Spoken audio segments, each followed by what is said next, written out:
오늘 우리에게 주시는 하나님의 말씀은 사사기 10장 17절에서 11장 3절까지의 말씀입니다. 그때 암몬 자손이 모여서 길르앗에 진을 쳤으므로 이스라엘 자손도 모여서 미스바에 진을 치고 길르앗 백성과 백성들이 서로 이르되 누가 먼저 가서 암몬 자손과 싸움을 시작하랴. 그가 길르앗 모든 주민의 머리가 되리라 하니라.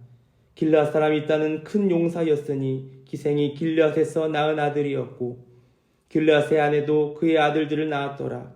그의 아내 아들들이 자라매 입다를 쫓아내며 그에게 이르되 너는 다른 여인의 자식이니 우리 아버지 집에서 기업을 잊지 못하리라 한지라. 이에 입다가 그 형제들을 피하여 돕당에 거주하매 잡류가 그에게로 모여와서 그와 함께 출입하였더라. 아멘. 우리는 삶을 살아가면서 때로는 순리대로 풀리지 않은 문제 속에서 그 문제를 해결하기 위해서 전전긍긍하며 살아갑니다. 우리의 경험을 바탕으로 또한 다른 사람의 힘을 빌려 우리의 삶을 회복하기 위해서 노력한다는 것입니다.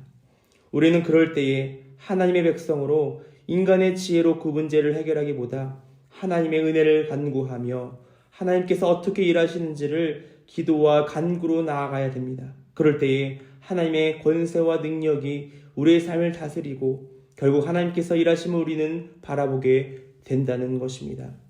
물론 우리 인생의 문제가 순리대로 잘 풀리고 승리하는 인생만이 하나님의 권능이 임했다라는 것 보는 것은 잘못된 기복주의적인 신앙입니다.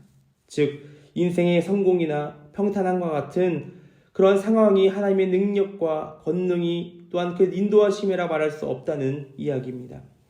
그렇다면 진정한 하나님의 권능은 무엇일까요? 바로 우리 인간의 사고와 생각으로 상상조차 할 수 없는 하나님의 계획이 그분의 말씀대로 이루어졌을 때에 그것이 바로 하나님의 권능이다라는 것입니다. 오늘 말씀 가운데서도 인간으로 생각할 수 없는 그 하나님의 능력이 또 하나님의 권능이 또한 그 누군가에 임해졌을 때에 그의 인생이 하나님의 권능으로 살아가는 인생으로 바뀌어졌다는 것을 우리가 말씀을 통해 알 수 있습니다. 오늘 본문은요, 암몬 자손이 모여서 길르앗에 진치는 장면으로 시작하게 됩니다.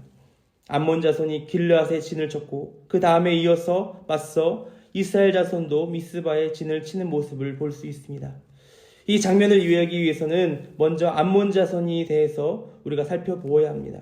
암몬은 누구입니까? 암몬은 롯의 작은 딸이 아버지 롯을 만취시키고 부적절한 관계로 태어난 후손이 바로 암몬입니다. 그 암몬은 죄 가운데 잉태하였기 때문에 그 자손 역시 죄에 종속되어 살아갈 수 없는 밖에 없는 그러한 자손인 것입니다. 하나님과 정반대의 삶을 살아가죠. 이들은 이스라엘 백성들이 출애굽할 때에도 끝내 길을 열어주지 않았던 자손이었고 또한 발람이 뇌물을 주어 이스라엘을 저주하려 했던 자손도 역시 암몬 자손이었습니다. 그뿐만 아니라 미디안 족속과 연합하여 이스라엘을 공격했을 때에도 그 공격했던 자손이 바로 암몬 자손이었습니다. 한마디로 이스라엘 백성들과 그 역사적으로 볼 때나 전반적으로 원수일 수밖에 없는 그런 관계를 맺고 있는 사람이 바로 암몬 자손입니다. 그러는 원수와 같은 암몬 자손과 지금 대립하여서 서로 언제 죽일까 팽팽한 긴장감이 흐르는 상황입니다. 실제로 이스라엘은 지난 18년 동안 암몬의 억압 속에 쌓였고 이제는 암몬 자손으로부터 해방받기 위해서 그렇게 마음을 강력하게 굳히고 오늘 본문과 같이 암몬의 군사는 길르앗에 배치되어 있고 이스라엘 백성들은 역시 미스바의 진을 치고 있는 상황이었습니다. 그런데요, 이스라엘 진영 가운데 문제가 생겼습니다. 누가 먼저 나가서 암몬 자손과 싸움을 시작할 것인가 라는 결정이 되지 않은 상황인 것입니다. 왜요? 바로 두려웠기 때문이죠. 역사적으로 보거나 기세로 보거나 지금 이스라엘 군대는 암몬 자손과 대적하기에는 너무나 두려움이 있다는 것입니다. 전쟁에서 가장 중요한 것이 두 가지 있습니다. 첫 번째는 그 기세를 누가 잡느냐와 두 번째는 누가 그 선봉으로 나아가느냐에 따라서 그 전쟁의 승패는 바뀌어지게 됩니다. 여기 앞에 계신 우리 남자 권사님들 혹은 집사님들 왕년에 한 싸움 하셨을 터인데 싸움에서 무엇이 중요한 겁니까? 누가 먼저 때리느냐, 그 기세를 누가 잡느냐가 싸움의 결과를 알려줍니다. 그 기세를 잡게 되면 그 싸움의 처음과 끝은 정해져 있습니다. 우리의 영적 전쟁에서는 마찬가지입니다. 이 영적 싸움은요, 어떤 싸움보다 더 치열하고 몸부림치는 그러한 싸움, 전쟁입니다. 그 치열한 영적 싸움에서 누가 이기느냐는 바로 우리의 심령이 그 기세를 누가 잡느냐에 따라서 달라진다는 것입니다. 다시 말해서 우리의 심령 안에 누가 우리의 마음을 지배하느냐에 따라서 그 영적 전쟁의 판가름이 나게 된다는 것입니다.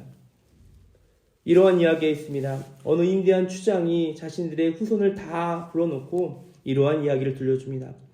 우리 마음속에는 두 마리의 늑대가 살고 있는데 이 두 마리의 늑대의 싸움은 끊이지 않습니다. 반드시 한쪽이 이기려면 다른 한쪽이 죽어야만 싸움이 끝납니다. 한 늑대는 잔인하고 끔찍한 악마와 같은 늑대인데 분노, 질투, 슬픔, 후회, 교만, 죄의식, 열등감, 거짓이라는 이런 늑대가 우리 마음속에 살아있고 또 다른 늑대는 아주 순하고 선한 늑대인데 기쁨, 평화, 사랑, 희망, 친절, 고요함, 진실, 겸손함이란 늑대인데 이 두 늑대의 싸움은 죽는 날까지 싸움이 계속되죠. 그러자 이 이야기를 들은 한 손자가 이렇게 물었습니다. 할아버지, 그럼 이 두 마리의 늑대가 싸우면 누가 이깁니까? 라고 제일 어린 손자가 할아버지한테 물었습니다. 그러자 할아버지 주장이 이렇게 대답했답니다. 그것은 내가 먹이를 주는 늑대가 그 싸움에서 이긴단다. 너가 만약에 선한 늑대에게 먹이를 주면 선한 늑대가 이기고 악한 늑대에게 먹이를 주면 악한 늑대가 이긴단다 라고 할아버지가 이야기했답니다. 우리에게 교훈을 들려준 이와이지만 이 속에서 오늘 말씀과 깊은 관계가 있습니다. 이처럼 우리의 마음속에는 이 두 마리의 늑대처럼 끊임없이 싸움이 일어나는데 그것은 바로 하나님께 주시는 생명의 성령의 법과 죄와 사망의 법이 우리가 죽는 그 순간까지 이 영적 전쟁이 끊이지 않다는 것입니다.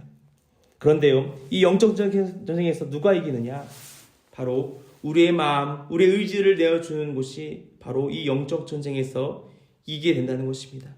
우리가 마음을 성령 하나님께 내어드리면 그 마음은 성령의 열매로 가득 차지만 우리의 의지를 사단에게 뺏겨버리면 우리의 마음은 바로 사단의 통로가 되어 이 전쟁에서 질 수밖에 없다는 것입니다.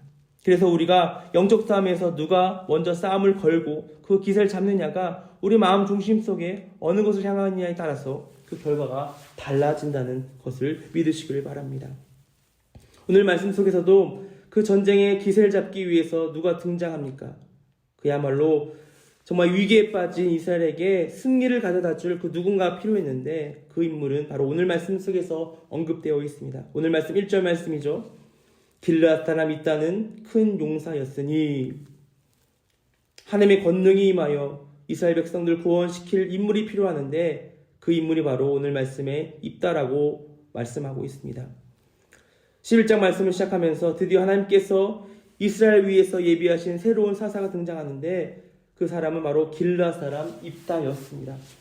길르앗 사람 입다. 오늘 말씀은 입다를 가리켜 큰 용사라고 말씀하고 있습니다. 그런데요, 큰 용사다라고 언급한 뒤에 입다를 설명해주는 그 수식어는요, 바로 기생이 낳은 아들이다라고 말씀하고 있습니다. 큰 용사다라고 언급되었으면 그 큰 용사에 대한 이유가 서술되어졌는데 그렇지 아니하고 그가 기생의 자식이 태어나서 고통과 불행한 삶을 보여주고 있다고 오늘 말씀은 이어서 말씀하고 있습니다. 우리가 사사기 6장에서 하나님께서 기드온을 부르신 그 장면을 영상케 합니다. 두려움에 떨고 있는 기드온을 가리켜 큰 용사여 여호와께서 너와 함께 계시다라고 말씀하면서 하나님께서 기드온을 부르셨습니다. 인간의 눈을 바라볼 때에 기생의 자식이고 천한고 덧잘것 없는 인생이라고 생각할 수 있지만 하나님께서 우리를 바라보시는 영적인 눈은 다르시다는 것입니다. 그가 하나님의 권세로 잡힌 자로 바로 이 세상과 또 이 전쟁에서 승리를 얻게 되는 그러한 주인공이 되었다는 것입니다.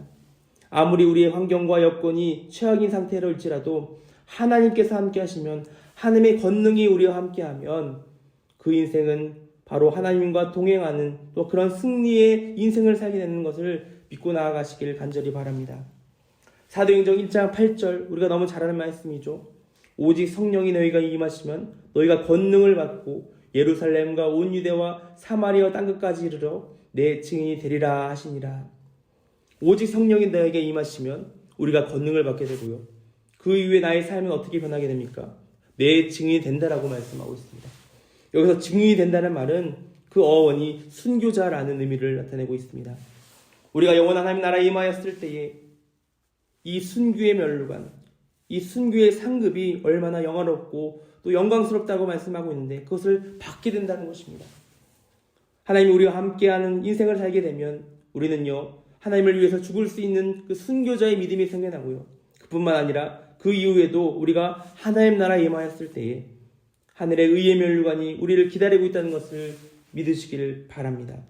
말씀을 정리합니다. 사랑하는 소망의 성도님들, 입다는 비록 기생의 몸으로 태어나서 세상으로부터 손가락질을 당했고 또한 첨의 아들로서 또한 모든 재산과 그러한 상속권을 다 잃어버렸지만 한마디로 인간적으로 실패한 인생을 살았다고 볼 수 있지만 그러나 하나님께서는 그를 준비하셨고 하나님의 권능이 그와 함께 삶을 살아갈 때에 그의 영광된 삶으로 또한 하나님의 도구로서 사용되는 축복을 받게 되었다는 것입니다.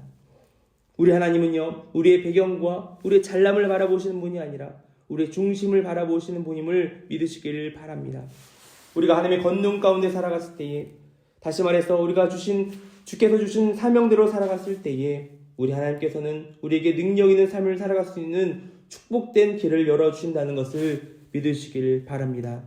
우리에게 밀려오는 세상의 환경과 물질의 조건 앞에서 압도당하지 마시길 바랍니다.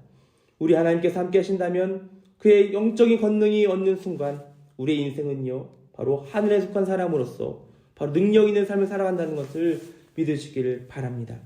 사랑하는 소망의 성도님들, 오늘도 우리에게 주어진 삶을 살아갈 터인데 우리의 마음 안에서 끌어오는 또 끊임없이 다가오는 이 영적 전쟁에서 우리가 성령의 복을 따를 것인가, 죄와 사망의 복을 따를 것인가, 이 두 마음이 계속적으로 충동될 텐데 그럴 때에 우리의 마음과 의지를 성령 하나님께서 주시는 마음으로 또한 이 영적 전쟁에서 승리하고 나가는 저와 여러분 되시길 간절히 바랍니다. 그럴 때에 하나님의 권능이 오늘의 성도님의 삶 속에서도 살아 움직여 역사하실 줄 믿습니다. 이 은혜로 오늘 하루도 승리하는 저와 여러분들의 삶이 되시길 주님의 이름으로 간절히 기원합니다.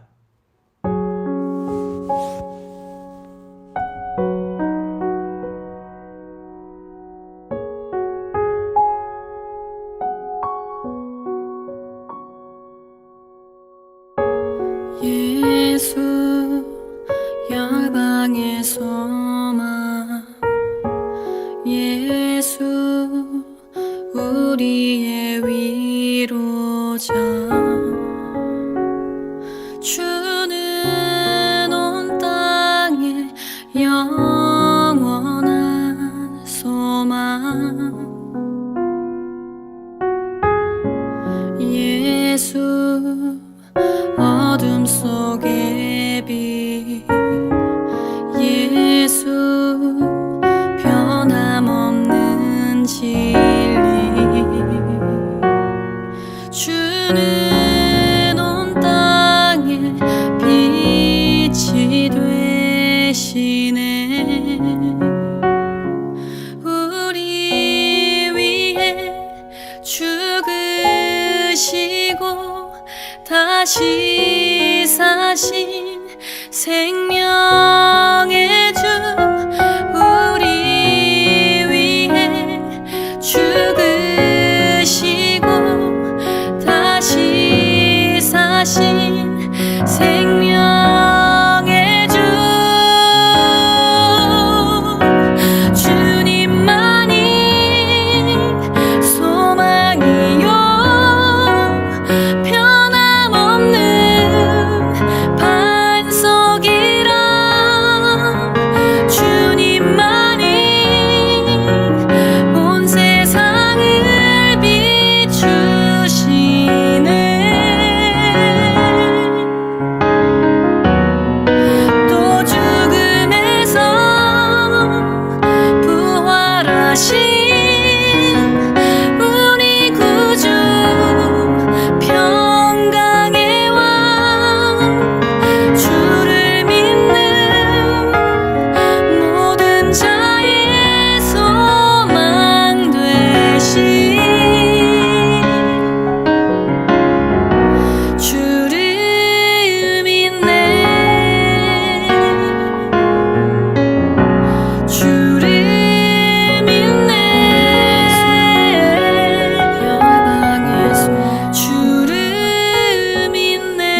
주는 온 땅에 영원한 소망.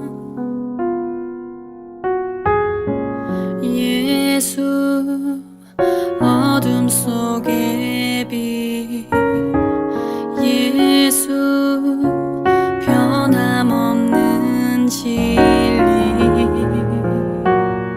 주는 온 땅에 빛이 되시네. 우리 위해 죽으시고